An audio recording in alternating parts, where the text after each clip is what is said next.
Hey guys, coming at you from inside a Toyota Sienna. This is going to be the second Toyota Sienna we've done, and really excited to have half of our year already booked up with several more Ford Transit Connects and Toyota Siennas. So really looking forward to doing another one. This gets me really excited because it's something different, something unique, and still getting a lot of feedback from a lot of people that really love what we did with the Toyota Sienna. So this is obviously still has the seats in it. I want to make a video of actually showing the process of the build in a few different stages. From what I've seen online on Facebook and YouTube, there's a lot of people, it's a really big community, the Toyota Sienna community, and I really want to tap into that knowledge base and share a lot of information as well with doing a similar build. So what you're going to see here, consider it done by a professional. It might not be for everybody. We will do, I'll explain some of the simple steps that people can do, and then if you want to take it to the next step that we take it to with fully removing the floor, getting down to the bare metal there, that's going to be another thing that you can do as well, and you can follow some of the steps and tricks that we do. So stick around, check out what we're about to do here. See the first stage. This will be a few different videos that we'll do with this entire build. So really looking forward to sharing this information with you guys. So the very first thing that we actually want to do is disconnect the battery. So we are in the trunk of the vehicle on the right side, right behind this panel. You're going to find the 12-volt battery that is for all the accessories. So since the doors are going to be open for a while, we want to protect this battery from over discharging, so we can either put a charger on it, but since we're going to be disconnecting the seats, we're going to disconnect the power so that we don't have any power in the vehicle for a little while. So right in here, there's this nut right over here. It's going to be a 12mm socket. If you take this nut off over here, I already disconnected the wire, but this wire right here was already connected. So I took the 12mm nut off, disconnected this wire, put the nut back on there so that we don't lose it. So now all the doors and everything, they're not going to open automatically anymore, but you can still manually open them. So now the vehicle doesn't have any power at all. Okay, now we're ready to remove the second row seats. So to begin with, you can get the seat into this position by pulling the second lever over here. We're going to remove this molding over here. And then down here, we have 2 or 3 connectors, and then there's a little tab on them that you press it and remove the connectors. Comes right out. And then I like to also remove this harness from the seat itself. Now we're going to grab a 17mm socket with an extra long extension. We have 2 bolts here in the front and then 2 in the back. They're going to be pretty nice and tight. Alrighty, and then let's get the ones in the back. Back here, there are 2 tabs that you want to pull out, and the bolts are in there. These ones are a little different. They're halfway threaded, and then the rest of it comes out. And there's the 4 bolts that hold the seat in. And at this point, we're ready to just pop the seat right up and out. And then if you ever want to install it again, you can go ahead and store this. But for us, we won't be installing it again. Then what you're left with is these 2 rails right here. Each one can now work individually. There are 2 tabs that you want to just press down like that and slide them forward or even all the way backwards. For anybody that's going to be wanting to put their seats back at this point, this is the point where you will have to figure out a solution with this, maybe a piece of plywood or something here, or move them somewhere out of your way. But for us, we'll actually be removing this along with the entire rail. Okay, now for the 3rd row seats, we're gonna have the seats in the upright position, and the majority of the work is gonna be done right down here. We have a lot of plastic molding just covering the hardware, so we can pull that lower piece off. Then we're gonna grab a 12mm socket. We have 4 bolts holding down this metal piece right here. And then this wiring harness, these 2 connectors that goes down, goes to the van itself. So we need to actually preserve these. So that's what you want to see before you actually try removing the seats out so that you don't rip this wiring. We have our 4 bolts that look like that.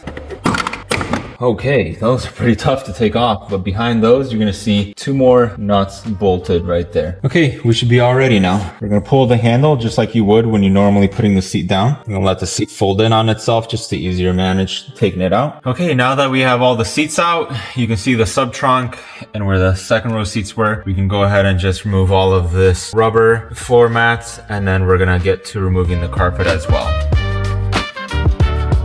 Before you want to do anything else, you actually want to be mindful of the harnesses, the connectors that were connected into the second row seats. We're actually going to want to do something here to not get an airbag light on the dash. You'll have a warning that you won't go away, so we need to do something here. Okay, so looking at the connectors from the second row seats, in some cases you'll have a yellow and a white. In other cases, like here, we have two yellows and a white. You don't have to worry about the white one. The yellow ones are for the airbag system. What we're going to do is apply a resistor across the two terminals here, a 2.2 ohm resistor. I'll have links in the description for that. And we're working on a product that is actually going to take care of this as well. But in the meantime, let's go ahead and do this. So this is a resistor right here. What I like to do is actually do a few bends to get it to look like this. To do that, I'll bend the ends in about a ½ an inch. The wire's a little bit too thin for the connectors in there. And then I'll give it kind of a U shape so that the wires can go in there. And then I'm going to want to find the two electrical pins in here and then push it in there just like that. Then we'll do the same on the other yellow one. At this point, I'll just wrap it up in electrical tape and that'll take care of the airbag light on your dash. Since we're going to be tucking this away out of sight, it won't really ever get tampered with or get messed up. Okay, before we go any farther,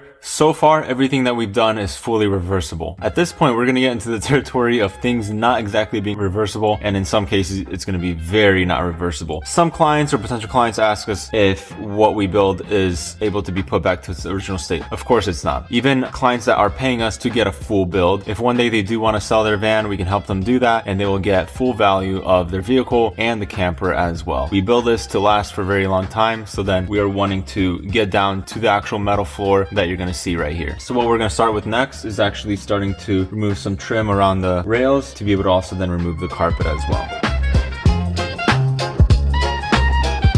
Again, this is not for everybody. This of course is irreversible, but that is really not a concern for us. Now we're gonna have to jump up in the front to remove this wire housing before we can remove the carpet padding that is underneath the carpet. Okay, we'll need a 10mm socket for this bolt right here, and then another bolt right here. Next, you're gonna wanna disassemble this to be able to isolate the wiring from this housing. So then the wiring can get tucked up underneath here. One thing that isn't necessary, but it helps me in the future, is actually to disassemble this cup holder right here. So to disassemble this, everything just pops out with tabs, but you first gotta remove these two little armrests right here, and they just very gently pop out. There's going to be an electrical connector here, and now we can get this out of the way so that it doesn't get any damage or anything like that. Okay, we're ready to take out the rails now. Half of them are going to be easy, the other two are going to be very difficult actually, but I'm going to show you how I do it, and if somebody can come up with a better idea to do it, I would be all ears. As far as these two on the exterior go, they're going to be pretty easy. You're going to soon see why we're actually even removing this, how much space we're going to gain. So using a T50 star bit right here, you have these bolts right along here. You want to hand loosen them, break the bolt loose first, and then you can do it with something like this.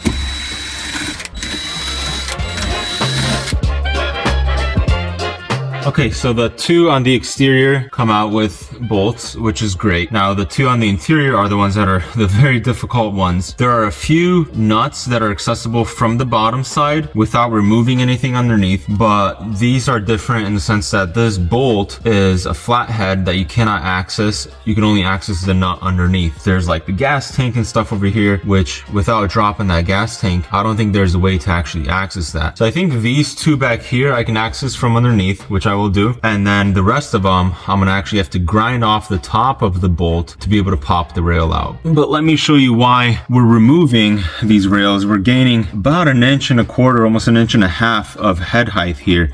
So in such a small camper, a micro camper like this, every inch matters. So if we're able to gain 1 inch or 1.5 inches of head height, that's awesome. We're gonna be able to have a lower floor, meaning more headroom. Okay, so actually on farther analysis, while I was underneath removing those bolts, we decided to actually go for it, and we ended up lowering the tank. Before I get into that, I'm gonna mention how I used to do it. So picture this bolt going through the rail right now, but it has just a completely flat head. So what I was doing is I was on the previous build, I was taking a thick grinding wheel like this for metal, and I was just grinding down to this head to fully get rid of it, so that then this bolt can just slip through with the nut that is underneath it. And these are the nuts that are underneath. So that's how I've done it before, but this time around we decided to take a different route because, you know, with this, you're grinding every single one of these, a lot of sparks, a lot of smell as well. And we thought, you know, instead of spending a half an hour or an hour grinding these down, it was worth actually dropping the tank. And we ended up dropping the tank about just 3 inches. There's 2 straps that hold it all together. And with the jack underneath the tank, we were able to slowly lower it down just a couple inches, just enough to get access to these bolts. So you can actually see there's 6 on each rail. And then now that we have it loose, you can actually get a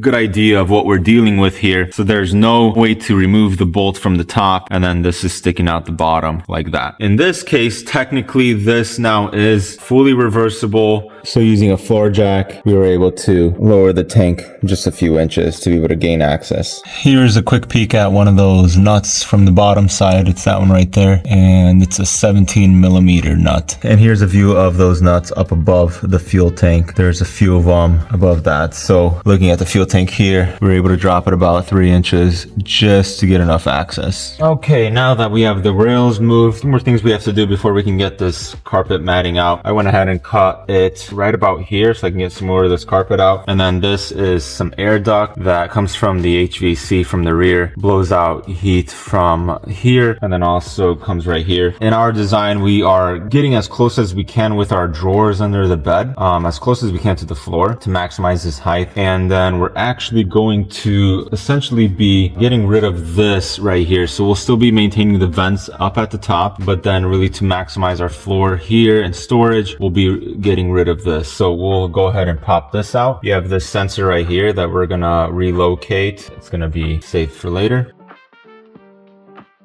So there's that good inch or so right here. And again, the reason why we're removing this anyway is because the bed is right here. So these vents would be ultimately blocked anyway. So at this point, we should be able to start removing the carpet padding.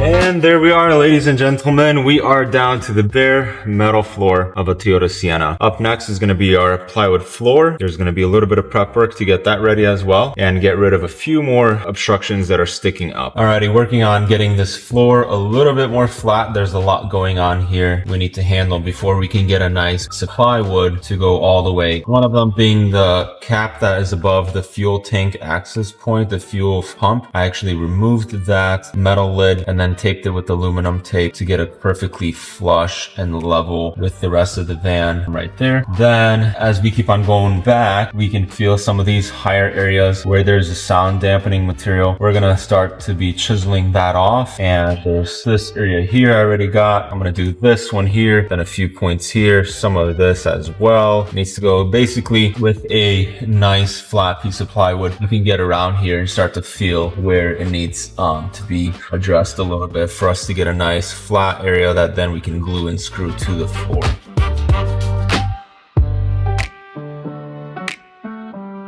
So now that we got the metal floor leveled out some more by removing some of this soundproofing material here, we're looking pretty good. The subfloor is really going to come only up to about here. From here back is going to be actually the drawers underneath the bed. We have these anchor points right here, these hooks that the seats used to anchor into, and they're sticking out quite a bit. So we're actually going to take these down with a grinder cutoff wheel. Okay, this is what we cut off here, saving us another inch of height for the drawers that are going to slide in here. They're going to follow the contour of the subfloor as well. Now that we have that cut off, we'll vacuum this up, primer it, and paint that raw metal. Okay, we're just about ready to put our flooring in. What we're going to be using for our subfloor is going to be a 1/2 inch plywood to double check that we are all nice and flat. All the high points right here, for example, where the rails were at, should line up nicely. So you should have just a straight level surface from one point to the other. And that's essentially what we're going to be bridging with our subfloor. In these areas, since we do have a good 1/2 inch or so, we're going to just use some spray foam actually and get some good coverage in here as extra support. Also as a little bit of insulation underneath the floor. So for the subfloor, we are going to screw it and glue it down. So then we'll use just a really strong glue that's going to hold it down until it cures nicely. That's it. You got the subfloor. We have 1/2 inch plywood right here. It's getting glued and screwed down. That's going to give you a really nice flat surface in the front half of the van. From this point forward, the van floor actually starts to go even at a higher slant. However, from this point back is going to be part of the bed system where we'll have drawers, slanted drawers that are going in here that are taking full advantage of every square inch of this spot. So I'm going to go ahead and finish fully screwing this down, and then going to apply some weight on it as well to hold it down while the glue cures. Alrighty, we got through phase 1. We have the floor in, and actually before we call it a wrap and get on to the next phase, let me show you something that is quite unique about the Siennas. If you don't notice it already, the floor that we just installed, the plywood for our subfloor, is not level. And as a matter of fact, I'm going to show you how much it's not level. And this is just something that we had to design around and find a solution around this. So to bring the level up, I have a 4-foot level right here. And if I bring it all the way up to where it is level, we're looking at about 3 inches in less than a 4-foot span. That really is quite a slant to it. So that's one of the reasons why the layout for this van is completely different than the other ones. The floor from there in the back keeps on going up even more before we get to the trunk down there. So we'll be having the cabinet up here and then the bed. So I'm glad that you guys were able to see how we've done this so far. I hope you enjoyed it. I hope you're able to replicate this if you have the courage to do so. And other than that, feel free to contact us for doing your Sienna build, a nice full conversion, and also stick around for part 2 where we're going to be, I think, tackling the bed system next. We're going to have a fully automated bed with drawers underneath it, fully accessible storage in the trunk as well. And then part 3 will then cover the construction and the installation of the cabinet here in the front. So stick around for more fun.